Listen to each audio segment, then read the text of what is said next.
Hey guys, my self Chandan Kumar. मैं आप लोगों का चैनल गेन नॉलेज पे आप लोगों का स्वागत करता हूं गाइज। मैंने हीट एंड थर्मोडायनेमिक्स के इससे पहले आप लोगों को काफी वीडियोस प्रोवाइड किए, 7-8 वीडियोस प्रोवाइड किए हैं। और यूनिट्स एंड डायमेंशन के 3 वीडियोस प्रोवाइड किए, वेक्टर के 3 वीडियो, यूनिट एंड डायमेंशन के 3 वीडियोस प्रोवाइड किए, वेक्टर के 3 वीडियोस प्रोवाइड किए, फोर्सेस के 2 वीडियोस प्रोवाइड किए। इस तरीके से गाइज मैंने आप लोगों को बहुत सारे गाइज वीडियोस प्रोवाइड किए। अब गाइज अगर मैं आप लोगों को फर्स्ट लॉ ऑफ थर्मोडायनेमिक्स के बारे में अगर मैं बोलना चाहूंगा तो कुछ इस तरीके से है कि मैं आप लोगों को कंटिन्यू करता हूँ गाइज। ये वाले टॉपिक मैंने आप लोगों को बता दिया। अगर आप मेरे वीडियोस को जरूर देखिए, अगर होगा तो मैं आपको डिस्क्रिप्शन बॉक्स में मैं उसका लिंक दे दूंगा गाइज। आप उन वीडियोस को जरूर देखिए, और अगर आपको उन वीडियोस में कहीं भी अगर गाइज डाउट होगा आप मुझे गाइज जरूर बताइए। मैं उस टॉपिक को फिर से एक्सप्लेन करने की गाइज कोशिश करूंगा। अब आता हूं गाइज मैं मुद्दे की बात। सुनिए, देखिए, अगर मैं यहाँ पे गैसेज रखा हूं, ठीक है।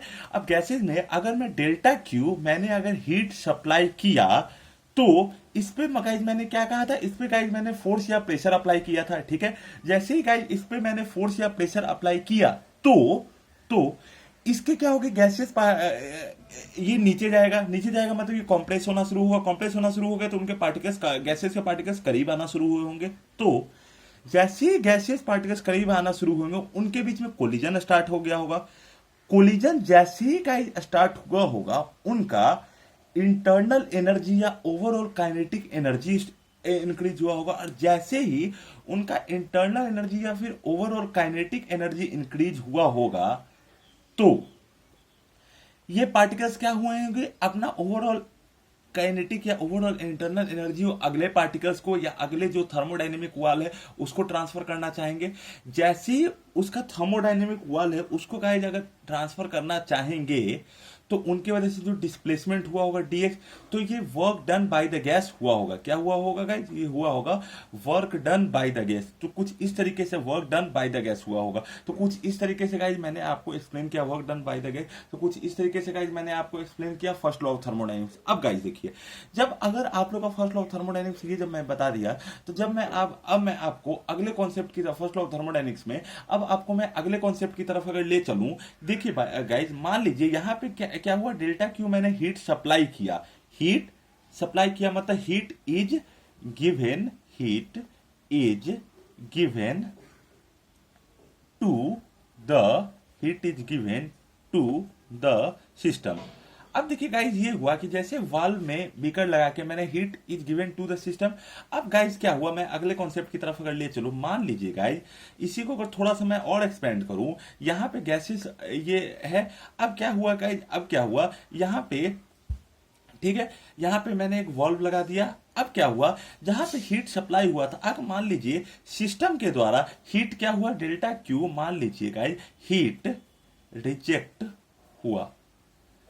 अब हीट जैसे ही डेल्टा क्यू अमाउंट का हीट इससे रिजेक्ट हुआ होगा, इसके वजह से गाइज क्या होगा कि मान लीजिए गाइज एक बीकर ले लीजिए और इसमें जो गैसियस पार्टिकल हीट रिजेक्ट हुआ होगा तो इसकी वजह से वॉल्व ऊपर आया होगा। वॉल्व ऊपर आया होगा तो इसके में कुछ ना कुछ इंटरनल एनर्जी का गाइज चेंज हुआ होगा, जिसको अपन लोग रिप्रेजेंट किससे करते हैं, delta U. Delta U mean मतलब क्या हुआ गाइज, डेल्टा यू मतलब हुआ गाइज चेंज इन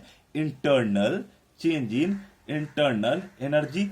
अब देखिए जैसे ही guys change in internal energy हुआ तो उस केस में गाइस, ऊपर वाले केस में गाइस क्या हो रहा था, गैस को कंप्रेस किया गया था, मतलब गैस वाज कंप्रेस्ड, ठीक है। इस केस में क्या हुआ, गैस वाज कंप्रेस्ड, और इस केस में गाइस क्या हुआ, इस केस में guys gas was expanded,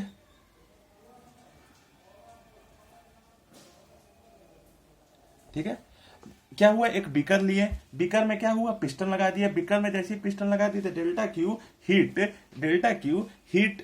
reject हुआ सिस्टम के, डेल्टा क्यू हीट रिजेक्ट हुआ सिस्टम के द्वारा। जैसे ही हीट रिजेक्ट हुआ सिस्टम के द्वारा ये क्या हुआ, पिस्टन ऊपर आया तो इसमें क्या हुआ, इंटरनल एनर्जी में चेंज हुआ और गैस क्या हुआ गाइस, एक्सपैंड हुआ। जैसे ही गैस एक्सपैंड हुआ तो यहां जिस तरीके से अब इसको वापस आने के लिए इसको वॉल्व को नीचे पुश करना पड़ेगा। जैसे ही ये वॉल्व को नीचे पुश करना पड़ेगा तो जो यहां पे डीएक्स डिस्प्लेसमेंट का क्या आया होगा, वॉल्व में ये डिस्प्लेसमेंट आया होगा, उसको कम करने के लिए वॉल्व को पीछे ढकेलना पड़ेगा। तो जो डीएक्स का यहां पे था वो यहाँ पे dx का इसमें क्या गाइज हो जाएगा, इसमें गाइज क्या हो जाएगा, नलिफाई हो जाएगा। जैसे नलिफाई होगा तो इसमें जो गैसियस पार्टिकल्स होंगे, ठीक है गाइज, उसमें क्या होंगे गाइज, उसमें गैसियस पार्टिकल्स होंगे, ठीक है। अब डेल्टा यू जो चेंज इन इंटरनल एनर्जी, वहां पे गैस एक्सपेंड हुआ होगा, इसके वजह से गाइज यहाँ पे क्या हुआ था, इसके वजह से गाइज वहां पे work done by the gas हुआ था। इस केस में गाइज क्या होगा, इस केस में guys work done by the gas नहीं होके work done on the gas हुआ होगा, work done on the gas हुआ होगा गाइस। अब अपन लोग इसके बारे में थोड़ा कन्वेंशन मान के चलते हैं कि कब हम लोग पॉजिटिव मानेंगे, work done by the gas में कब मानेंगे, और work done for the gas में हम लोग कब मानेंगे। इसके बारे में अगर थोड़ा सा कन्वेंशन मान के चलेंगे तो गाइस देखिए, अगर जो कन्वेंशन के बारे में बात करूं जो अपन लोग स्टडी करेंगे वो गाइस इस तरीके से, कन्वेंशन के बारे में अगर अपन लोग स्टडी करेंगे तो इस तरीके से गाइज अगर बात उठता है कि अगर work done by the gas हुआ, कन्वेंशन के बारे में अगर स्टडी करूंगा तो इसके बारे में सबसे पहला चीज ये होता है कि अगर 3 कंडीशन बनते हैं, work done by the gas, work done by the gas, फिर उसके बाद गाइज क्या हो जाएगा, work done by the gas, फिर गाइज क्या होगा, work done on the gas, work done by the gas, work done on the gas, ये हो गया, ठीक है गाइज।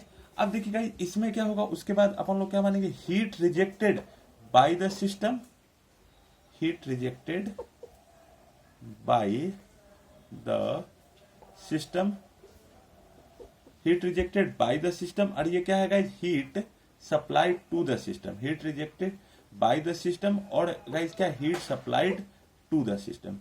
अब यहां पे गाइज जो कन्वेंशन होता है वो जस्ट अपोजिट ऑफ केमिस्ट्री होता है, जस्ट अपोजिट ऑफ केमिस्ट्री है, ठीक है गाइज। यहां जो कन्वेंशन है ये जस्ट अपोजिट ऑफ केमिस्ट्री है। अब work done by the gas हो तो इसको अपन लोग मानते हैं पॉजिटिव, और work done on the gas हो तो इसको गाइज अपन लोग मानते हैं negative. Work done by the gas हो तो पॉजिटिव, अब work done on the gas हो तो नेगेटिव। अब heat work done by the gas हुआ positive, work done on the gas हुआ नेगेटिव, ठीक है। Heat rejected by the system हुआ और heat supplied by the system हुआ, ठीक है। Heat rejected by the system हुआ, heat supplied to the system हुआ। अब देखो, अगर मैं heat rejected by the system, heat supplied to the system, तो अब देखिए जैसे ही मैंने heat supplied to the system हुआ तो गाइज ये हुआ पॉजिटिव, ठीक है। Heat supplied to, heat rejected by the system तो ये गाइज होगा नेगेटिव। तो ये हम लोग कन्वेंशन गाइज, हम लोग फिजिक्स में थर्मोडायनेमिक्स में जो हम लोग कन्वेंशन मान के चलते हैं गाइज, वो हम लोग कन्वेंशन कुछ इसी तरीके से गाइज हम लोग मान के चलते हैं गाइज, ठीक है गाइज। अब आपको मैं अगले टॉपिक की तरफ ले चलता हूं, बहुत ही इंपॉर्टेंट टॉपिक है कि देखिए सुनिए, तो जो first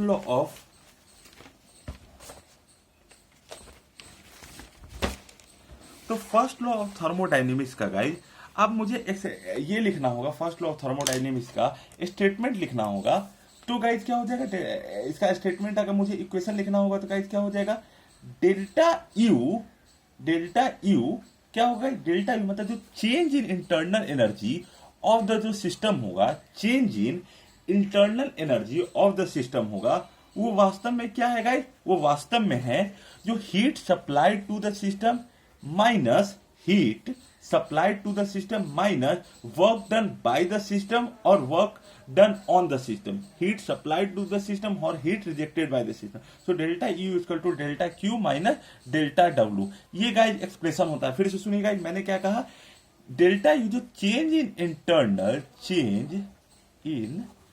internal energy, change in internal energy of the system, अगर मैं बात करूं change in internal energy of the system, ये वास्तव में क्या है गाइज, यह डिफरेंस है किसका है गाइज, डिफरेंस है हीट रिजेक्टेड, डिफरेंस है गाइज, डिफरेंस किसका है गाइज, डिफरेंस है heat rejected by the system, heat rejected by the system और heat rejected by the system और heat rejected on the system, heat rejected by the system और heat rejected on the system, ठीक है। तो delta U equal to delta Q minus delta W, change in internal energy equal to heat rejected by the system और delta W heat rejected on the system. तो जो delta Q है, delta Q है वो क्या है, वो guys क्या होगा, वो होगा delta Q delta U plus delta W. ठीक है, ये तो हो गया गाइस फाइनाइट फॉर्म में, फाइनाइट फॉर्म में, फाइनाइट फॉर्म में, फाइनाइट फॉर्म में फर्स्ट लॉ ऑफ थर्मोडायनेमिक्स का स्टेटमेंट, फाइनाइट फॉर्म में first law of, finite form में first law of thermodynamics, finite form में फर्स्ट लॉ ऑफ थर्मोडायनेमिक्स का statement, finite form में first law of thermodynamics का statement. ठीक है, तो delta Q equal to delta U plus delta W. अब इसी का गाइज अपन लोग अगर मैं डिफरेंशियल फॉर्म में, डिफरेंशियल फॉर्म में इसका एक्सप्रेशन लिखूं तो गाइज क्या हो जाएगा, D Q equal to D U plus D W, D Q equal to D U plus D W. अब ये गाइज क्या हो गया, ये फर्स्ट लॉ ऑफ थर्मोडायनेमिक्स है, लेकिन गाइज किस में है, in first law of thermodynamics है guys in differential, in differential form. First law of thermodynamics है लेकिन ये किस में गाइज, इन डिफरेंशियल फॉर्म में गाइज। अब देखिए, जब अगर आप लोगों का ये कॉन्सेप्ट गाइज क्लियर है तो मैं आपको अगले कॉन्सेप्ट की तरफ भी ले चल रहा हूं। बहुत ही इंपॉर्टेंट कॉन्सेप्ट है गाइज, आप लोग प्लीज ध्यान से इसे सुनिएगा। Delta Q equal to delta U plus delta W finite form में फर्स्ट लॉ ऑफ थर्मोडायनेमिक्स, और इसका डिफरेंशियल फॉर्म में क्या है गाइज, उसका डिफरेंशियल फॉर्म में है D Q equal to D U plus D W हो गाइज। अब अगर गाइज मैं आपको अगले कॉन्सेप्ट की तरफ ले चलूं तो मैं आपको फर्स्ट लॉ ऑफ थर्मोडायनेमिक्स का जो इंपॉर्टेंट स्टेटमेंट है गाइज उसको मैं लिखता हूं। तो उसको अगर जब मैं लिखूं तो गाइज क्या होगा, according to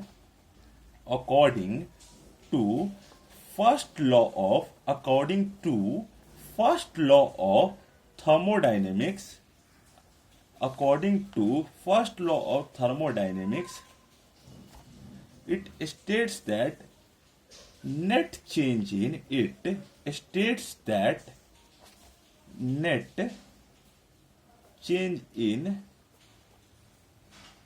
net change in internal energy of the system is, net change in internal energy of the system is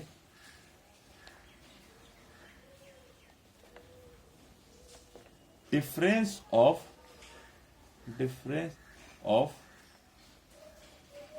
heat supplied or rejected by the system, heat supplied or rejected, heat supplied or rejected by the system, heat supplied or rejected by the system, and work done by the gas, work done by the system or rejected by the system or rejected by the, work done by the system or rejected by the system। तो ये guys expression होता है guys. अब देखिए guys, मैं आप लोगों को दो कॉन्सेप्ट बताना जा रहा हूं। एक होता है गाइज, दो फंक्शन आप लोगों को बताना जा रहा हूं। एक होता है गाइज स्टेट फंक्शन, एक होता है पाथ फंक्शन, जिसको अपन लोग कहते हैं स्टेट फंक्शन, एक होता है पाथ फंक्शन। अब देखिए मैं दो तरह के जो इसमें थर्मोडायनेमिक फिजिकल क्वांटिटी होते हैं, या दो तरह के जो थर्मोडायनेमिक फिजिकल क्वांटिटी होते हैं, कि अगर आपके पास मैं बात करूं थर्मोडायनेमिक फिजिकल क्वांटिटी के बारे में, अगर मैं बात करूं थर्मोडायनेमिक फिजिकल क्वांटिटी के बारे में मैं अगर बात करूं तो क्या होगा, अगर मैं थर्मोडायनेमिक फिजिकल क्वांटिटी के बारे में मैं बात करूं तो क्या क्या हो सकते हैं। थर्मोडायनेमिक फिजिकल क्वांटिटी के बारे में अगर मैं बात करूं तो पहला चीज ये हो सकता है कि एक होता है स्टेट फंक्शन, एक होता है गाइज पाथ फंक्शन। अब स्टेट फंक्शन देखिए गाइज, फंक्शन ऐसे आप लोगों को मैथ में अभी मैंने नहीं पढ़ाया है, लेकिन आपको मैं बताता हूं। फंक्शन का मतलब होता है गाइज डिपेंड करना। क्या होता है फंक्शन का मतलब, फंक्शन का गाइज मतलब होता है डिपेंड करना। अब डिपेंड करने का मतलब क्या होगा गाइज, फॉर एग्जांपल के तौर पे कि y इक्वल टू, अगर fx अगर मैं लिखूं तो इसका मतलब क्या हो गया, y का value of y depends value of y depends on x। Thermodynamic में y equal to F X लिखूं तो मतलब क्या होगा, value of y depends on x। और वही अगर मैं y equal to function of x लिखूं तो गाइस क्या होगा, ये क्या है, इसको हम लोग क्या कहते हैं, इसको अपन लोग ऐसे भी लिखते हैं, y equal to F of X भी अपन लोग ऐसे भी लिखते हैं। इसको हम लोग क्या कहते हैं गाइस, इसको हम लोग कहते हैं फंक्शन ऑफ फंक्शन। ठीक है, तो देखिए कोई भी थर्मोडायनेमिक फिजिकल क्वांटिटी गाइस होते हैं, कोई भी थर्मोडायनेमिक फिजिकल क्वांटिटी होते हैं, वो दो चीज पे डिपेंड करता है, एक स्टेट फंक्शन पे डिपेंड करता है, एक किसके, दो भी थर्मोडायनेमिक फिजिकल क्वांटिटी, सॉरी थोड़ा गलत मैं बोल दिया गाइस, कोई भी थर्मोडायनेमिक फिजिकल क्वांटिटी होते हैं उसके दो टाइप्स होते हैं, एक होते हैं स्टेट फंक्शन, एक होता है पाथ फंक्शन। अब स्टेट फंक्शन क्या होता है गाइस, स्टेट फंक्शन देखिए, अब देखिए स्टेट फंक्शन क्या होता है guys, state function the thermodynamic physical quantity, the thermodynamic physical quantity,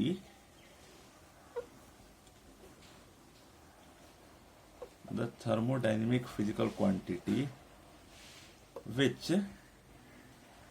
depends upon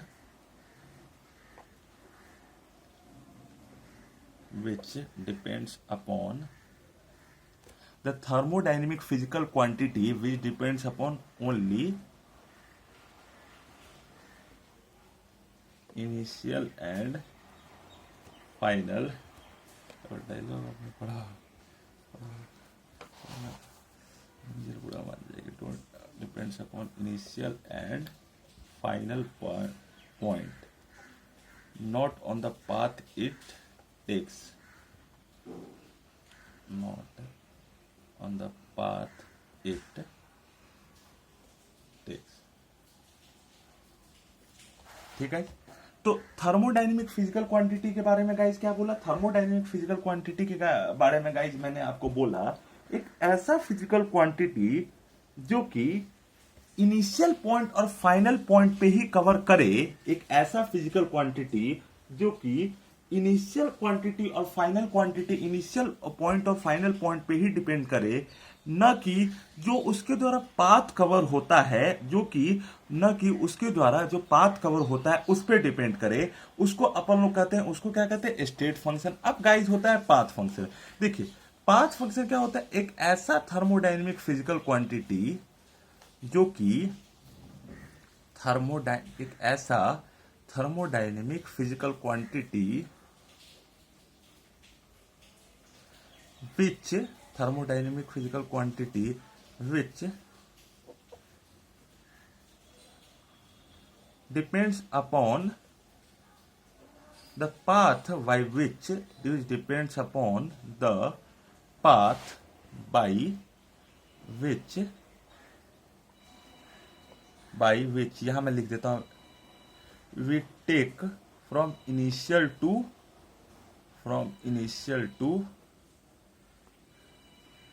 final point,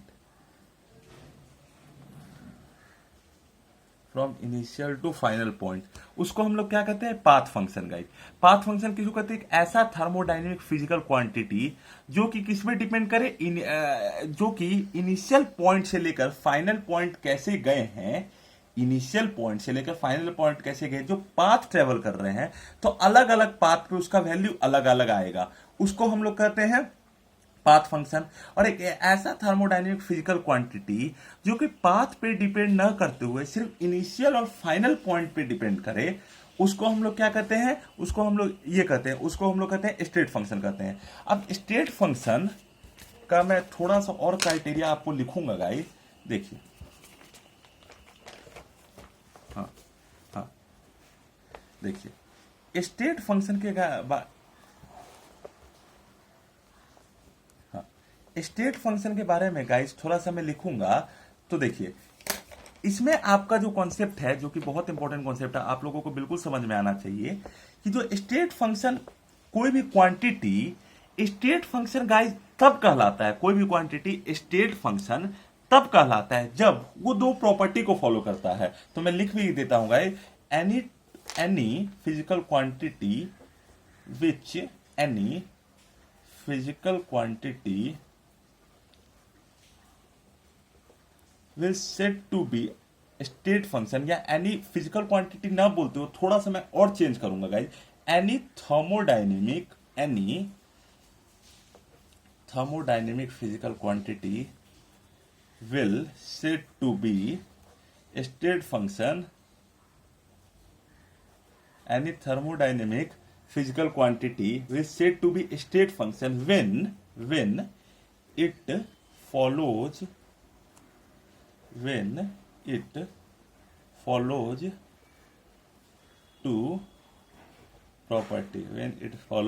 to property, कौन कौन सी दो प्रॉपर्टी है गाइस, कौन कौन सी दो प्रॉपर्टी है? पहला प्रॉपर्टी है साइक्लिक इंटीग्रल प्रॉपर्टी,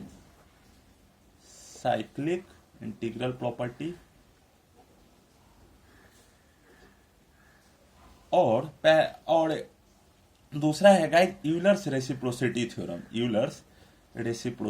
थ्योरम। अब गाइस ये जो दो है ना, वो आपके जो है, ये मैं आप लोगों को केमिस्ट्री में बता दूंगा, यूलर्स रेसिप्रोसिटी थ्योरम और साइक्लिक इंटीग्रल प्रॉपर्टी। फिजिक्स के लिए बस आप इतना जान जाइए कि अगर कोई भी क्वांटिटी स्टेट फंक्शन होगा तो वो सिर्फ इनिशियल और फाइनल पॉइंट पे डिपेंड करता है, और ये इस पे डिपेंड नहीं करता। इसका एग्जांपल गाइज मैं आप लोगों को बता दूं, तो एग्जांपल गाइज क्या है? Molarity,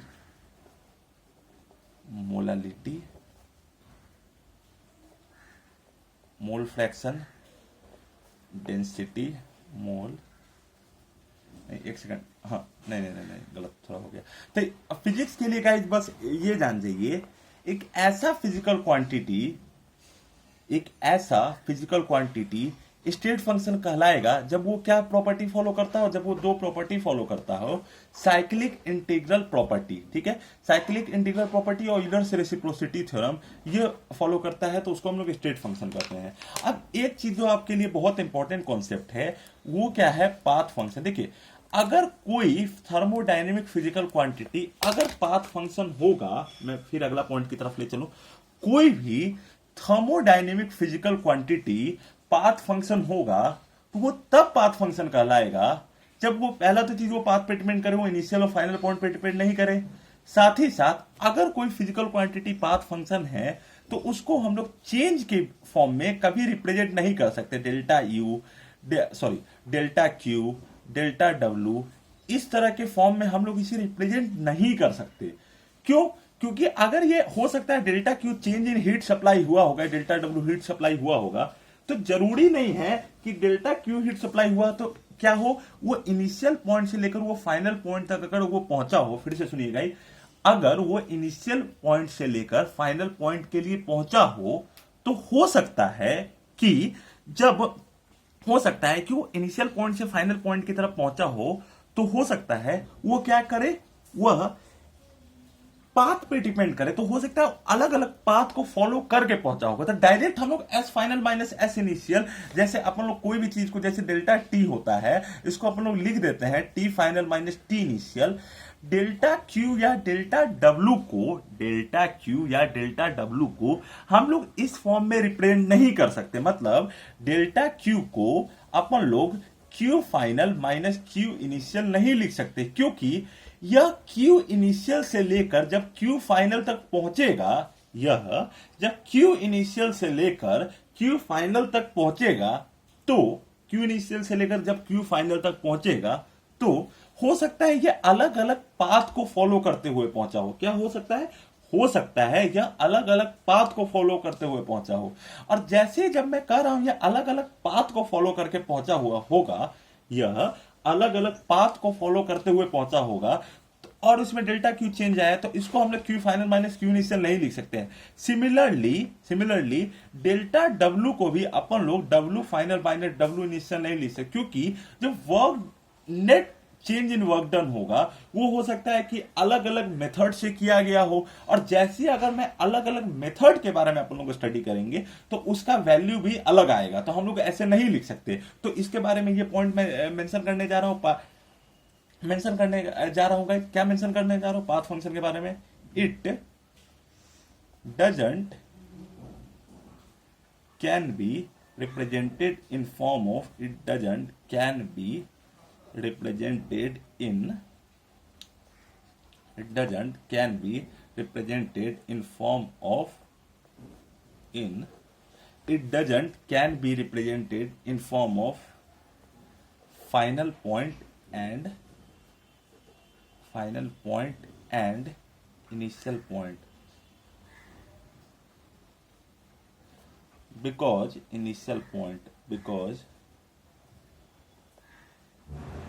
maybe it follows different paths,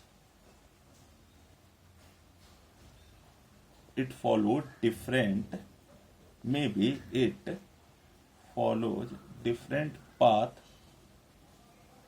to reach from initial to final, which gives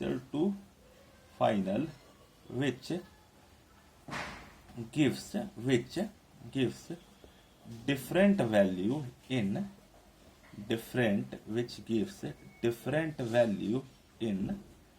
different cases।